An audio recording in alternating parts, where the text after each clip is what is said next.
বিসমিল্লাহির রহমানির রহিম। সম্মানিত ভিউয়ার্স, সুপ্রিয় শিক্ষার্থী এবং যে যেখান থেকে আমার লাইভ সেশনটি দেখছেন সবাইকে স্বাগত জানাচ্ছি। সবাইকে স্বাগত জানিয়ে শুরু করছি আমার আজকের সেশন। সঞ্চালনায় থাকছি আমি জাকির হোসেন, প্রভাষক অর্থনীতি, গুলশান কলেজ, ঢাকা। প্রিয় শিক্ষার্থী, আজকের আলোচনায় থাকছে উচ্চ মাধ্যমিক অর্থনীতির দ্বিতীয় পত্রের দ্বিতীয় অধ্যায়। হ্যাঁ, দ্বিতীয় অধ্যায়ে বাংলাদেশের কৃষি নিয়ে আলোচনায় থাকছি। সবাই সাথে থাকবে।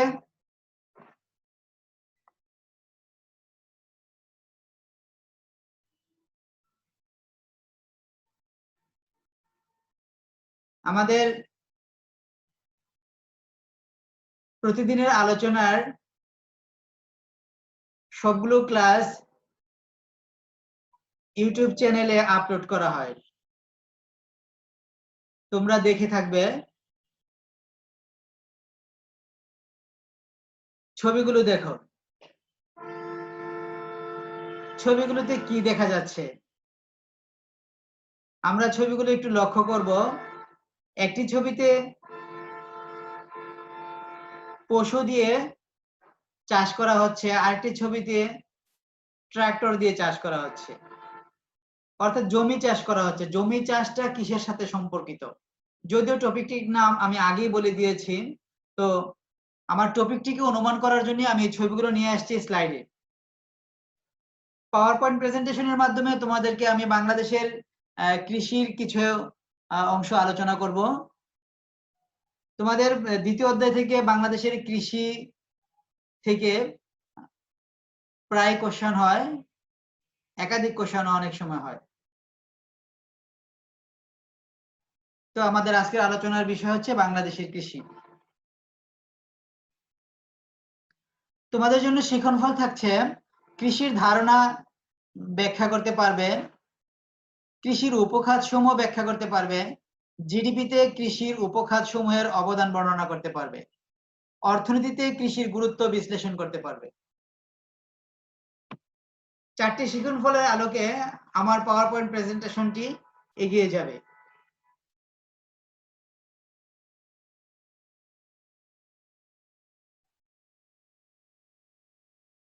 ভূমিকর্ষণ, বীজ বপন, পরিচর্যা, ফসল কর্তন থেকে শুরু করে উৎপাদিত পণ্য সংরক্ষণ ও বাজারজাতকরণ পর্যন্ত সবকিছুই কৃষির অন্তর্ভুক্ত।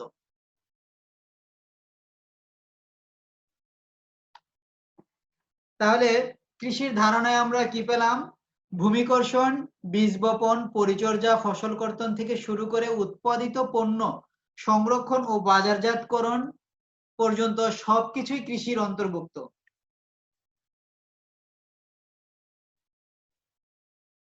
কৃষি হচ্ছে সম্পদ ব্যবহার ও সম্পদ আহরণের মধ্যে একটি সম্পর্ক যুক্ত কাজ।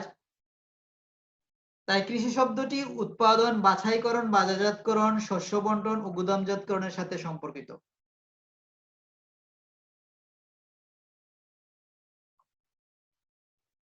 আমরা কিছু ছবি দেখব। আমি যে ধারণাটা বলেছিলাম, জমি চাষ, সেচ, রোপণ সবগুলোই কৃষির অন্তর্ভুক্ত। তারপরের স্লাইডে থাকছে তোমাদের জন্য কৃষির উপখাত। কৃষির উপখাত হচ্ছে শস্য ও শাকসবজি, পশুপালন, বনজ সম্পদ, মৎস্য সম্পদ। এই চারটি উপখাত নিয়ে আমরা কৃষির উপখাত বিশ্লেষণ করব। প্রথম ছবিটাতে দেখা যাচ্ছে শস্য, শাকসবজি, দ্বিতীয়টাতে পশু সম্পদকে কিছু গরুর ছবি দ্বারা মিন করা হয়েছে। তারপরটা মৎস্য সম্পদ, কিছু ইলিশ মাছ দ্বারা আমি মৎস্য সম্পদকে বোঝানোর চেষ্টা করেছি। বনজ সম্পদ, এই যে বনের ছবি দেখানো হচ্ছে। তোমরা ছবিগুলো দেখেই অনুমান করতে পারবে কৃষির উপখাত সমূহ কি, কোন উপখাতে কি আছে। শস্য শাকসবজিতে থাকছে ধান, গম, আলু, তৈলবীজ, ফলমূল, শাকসবজি, ইক্ষু, তামাক, পাট ইত্যাদি। আবার মৎস্য সম্পদে থাকছে অভ্যন্তরীণ মৎস্য, সামুদ্রিক মৎস্য এবং মৎস্যজাত দ্রব্য। বনজ সম্পদে থাকছে কাঠ, জ্বালানি কাঠ, বাঁশ, বেত, রাবার, পাম তেল, শণ ও গোলপাতা। পশু সম্পদে থাকছে বিভিন্ন প্রাণী ও পাখিদের মাংস, ডিম, দুধ, চামড়া, পালক। তোমাদের এমসিকিউতে অনেক সময় এভাবে আসে কোশ্চেন, নিচের কোনটি মৎস্য সম্পদ বা নিচের কোনটি বনজ সম্পদ অথবা নিচের কোনটি শস্য শাকসবজি নয়। তো তোমরা এই বিষয়গুলো ভালোভাবে দেখবে।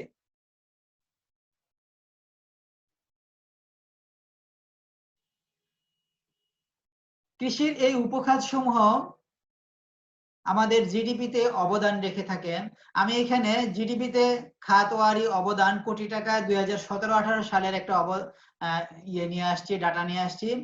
শস্য ও শাকসবজির অবদান রাখে 72,191 কোটি টাকায়, এটা 2017-18 সালে।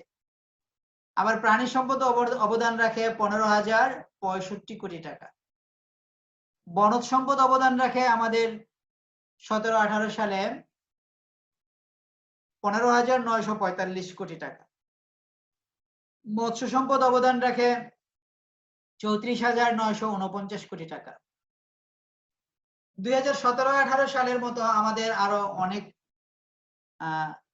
সালের অবদান গুলো আমরা জানবো। পাশাপাশি 17-18 পরে 19-20 হয়ে গেছে। তো আমরা এই অবদানগুলো মনে রাখবো, তাহলে বুঝতে পারবো কোন খাতের অবদানটা কেমন। তোমাদের অনেক সময় দণ্ডচিত্রের মাধ্যমে অঙ্কন করতে বলা হতে পারে। আমি নেক্সট স্লাইডে নেক্সট ভিডিওতে নিয়ে আসবো দণ্ডচিত্র। তো এখানে আমরা লক্ষ্য করে দেখা যায় সবচেয়ে বেশি অবদান রাখছে 2017-18 সালে শস্য ও শাকসবজি, তারপর হচ্ছে মৎস্য সম্পদ আমাদের, তারপর হচ্ছে বনজ সম্পদ, তারপর প্রাণীজ সম্পদ। সুপ্রিয় শিক্ষার্থী, এই ডাটাগুলো তোমাদের মুখস্থ করতে হবে। তারপরে থাকছে জিডিপিতে খাতওয়ারি প্রবৃদ্ধির হার, অর্থাৎ আমার এই চারটা খাত শস্য, শাকসবজি, প্রাণীজ সম্পদ, বনজ সম্পদ, মৎস্য সম্পদ, কোন খাতে প্রবৃদ্ধির হার কত। এটাও 2017-18 সালের একটা ডাটা নিয়ে আসছি আমি। 2017-18 সালে শস্য শাকসবজি অবদান রাখে 0.98%, প্রাণীজ সম্পদ 3.40, বনজ সম্পদ 5.51 এবং মৎস্য সম্পদ 6.30। প্রবৃদ্ধির হারে অবদানের আমি এখানে তুলনামূলক বিশ্লেষণ করতে পারবো।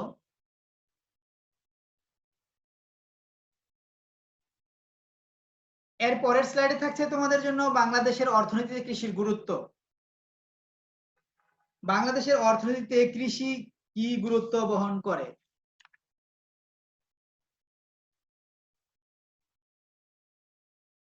প্রথমে জাতীয় আয়ের প্রধান উৎস।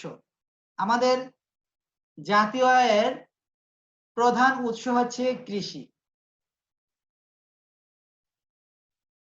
কৃষি খাত জাতীয় আয়ের একটা উল্লেখযোগ্য অংশে অবদান রেখে থাকে। আমরা ইতিমধ্যেই জিডিপিতে অবদানটা বিভিন্ন উপখাতের দেখেছি ডাটাতে।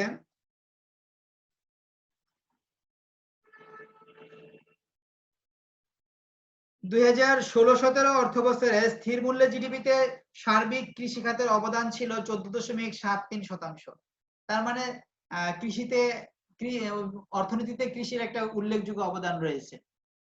তারপর প্রধান পেশা, আমাদের দেশে এখনো দেখা যাচ্ছে যে শতকরা 75% লোক প্রায় কৃষির উপর প্রত্যক্ষ বা পরোক্ষভাবে নির্ভরশীল। তারপর কর্মসংস্থান, যেহেতু প্রধান পেশা হচ্ছে কৃষি, তাহলে কর্মসংস্থানও কৃষিতে বেশি। আমাদের কৃষি কাজ করে আমাদের জনসংখ্যার একটা উল্লেখযোগ্য অংশ জীবিকা নির্বাহ করে থাকে। তারপর খাদ্য সরবরাহের প্রধান উৎস, আমাদের এই বৃহৎ জনসংখ্যার খাদ্য সরবরাহ করে থাকে কৃষি থেকে। আমাদের কৃষকরা মাথার ঘাম পায়ে ঝরায়ে আমাদের সকলের খাদ্য সরবরাহ করে থাকে। কৃষিকে ছোট করে দেখার কোনো প্রকারই সুযোগ নেই। কৃষি আমাদের খাদ্যর প্রধান উৎস হিসেবে কাজ করে আসছে। তারপর শিল্পের কাঁচামাল, আমাদের যে শিল্পগুলো আছে, বৃহৎ শিল্প বলি, ক্ষুদ্র শিল্প বলি বা কুটির শিল্প বলি, এগুলোর কাঁচামাল আসে আমাদের কৃষি থেকে। বৈদেশিক মুদ্রা অর্জন, আমাদের কৃষিজাত দ্রব্য রপ্তানি করে বৈদেশিক মুদ্রা অর্জিত হচ্ছে। তারপর জীবনযাত্রার মান উন্নয়ন, কৃষির উন্নয়ন হলে আমাদের দেশের জনসংখ্যার জীবনযাত্রার মান উন্নয়ন হবে। কৃষির উন্নয়নের সাথে আমাদের জীবনযাত্রা ওতপ্রোতভাবে জড়িত, তাই কৃষির উন্নয়ন হলে আমাদের জীবনযাত্রার মান উন্নয়ন হবে। ক্ষুদ্র শিল্পের উন্নতি, যেহেতু কৃষির শিল্প থেকে আমাদের কাঁচামাল পেয়ে থাকে আমাদের শিল্পগুলো, তাই ক্ষুদ্র শিল্পের উন্নতিও কৃষির উপর নির্ভরশীল। কৃষি নির্ভর শিল্পের উন্নতি অনেকটা সেম কথা, যে কৃষি নির্ভর কিছু শিল্প আছে, যেমন আখের ছোবড়া দিয়ে আমাদের পেপার তৈরি করা হয়, কাগজ তৈরি করা হয়, তাহলে কাগজ শিল্প তো কৃষির আখের ছোবড়ার উপর নির্ভরশীল। তারপর ব্যবসা বাণিজ্যের প্রসার, ব্যবসা বাণিজ্যের প্রসার হয়ে থাকে কৃষির উন্নয়নের ফলে। সরকারি রাজস্ব, সরকারি রাজস্বের উল্লেখযোগ্য অংশ কৃষি থেকে আসে। বেকার সমস্যার সমাধান, যেটা আমি কর্মসংস্থানও বলছিলাম, যে আমাদের দেশে যে বেকার লোকজন রয়েছে তারা কৃষি কাজে আত্মনিয়োগ করে বেকার সমস্যার সমাধান করতে পারে। শিক্ষার উন্নতি, কৃষি উন্নতি হলে শিক্ষার সাথে জড়িত, যে শিক্ষিত জনশক্তি ভালো কৃষি ফলন ফলাতে পারে। জ্বালানির প্রধান উৎস, আমাদের জ্বালানির উৎস হিসেবে কৃষির ভূমিকা অনস্বীকার্য। অবকাঠামোগত উন্নয়ন এবং আয়ের বৈষম্য হ্রাস, এই সবগুলো হচ্ছে আমাদের বাংলাদেশের অর্থনীতিতে কৃষির গুরুত্ব। আমরা কৃষির গুরুত্ব যদি আসে কমপক্ষে 10টা পয়েন্ট আকারে লিখবো।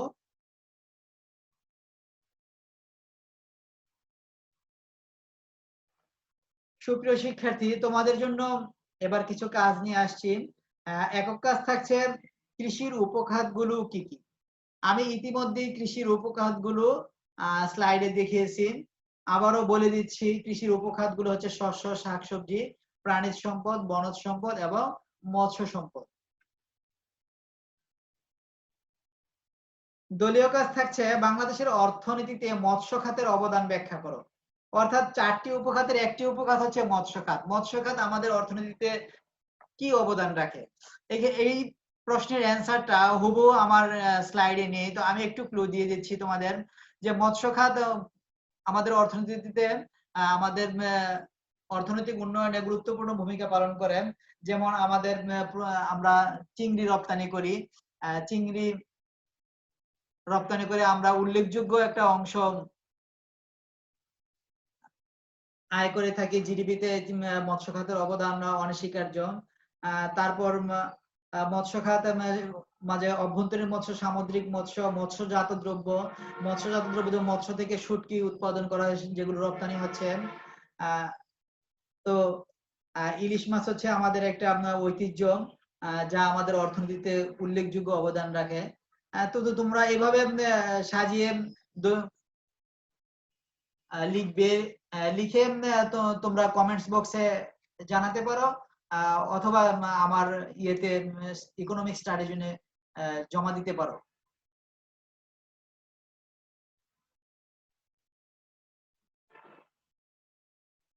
বাড়ির কাজ থাকছে তোমাদের জন্য কৃষির উপখাত সমূহের ব্যাখ্যা করো। অর্থাৎ এক্ষেত্রে 4টি উপখাতকেই ব্যাখ্যা করতে হবে। 4টি উপখাতে তোমরা ব্যাখ্যা করবে। 4টি উপখাত আলাদা আলাদাভাবে ব্যাখ্যা করবে। জিডিপিতে কোন খাতের অবদান কত, এগুলো আমি স্লাইডে দেখিয়েছি, সেখান থেকে কালেক্ট করবে। তোমরা বইয়ের সাহায্য নিতে পারো।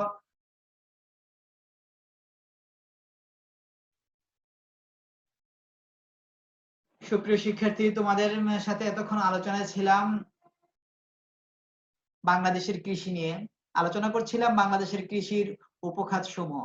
উপখাত সমূহ ছিল শস্য, শাকসবজি, বনজ সম্পদ, প্রাণীজ সম্পদ এবং মৎস্য সম্পদ। 4টি খাতের অবদান আমি খুব সংক্ষিপ্ত আকারে ছোট করে তোমাদের বোঝানোর চেষ্টা করেছি। আশা করি তোমরা বুঝতে পেরেছো। সাথে আরো ছিল বাংলাদেশের অর্থনীতিতে কৃষির গুরুত্ব। আমি একটা স্লাইডে খুব বেশি আলোচনা নিয়ে আসি না, যে আমার ছেলে মেয়েরা যেন খুব সহজে ক্লাসটি আয়ত্ত করতে পারেন। আশা করি তোমরা বুঝতে পেরেছো। আবারও তোমাদের সামনে নেক্সট ক্লাসে নেক্সট কোনো টপিক নিয়ে হাজির হব। সে পর্যন্ত সবাই ভালো থেকো। আল্লাহ হাফেজ।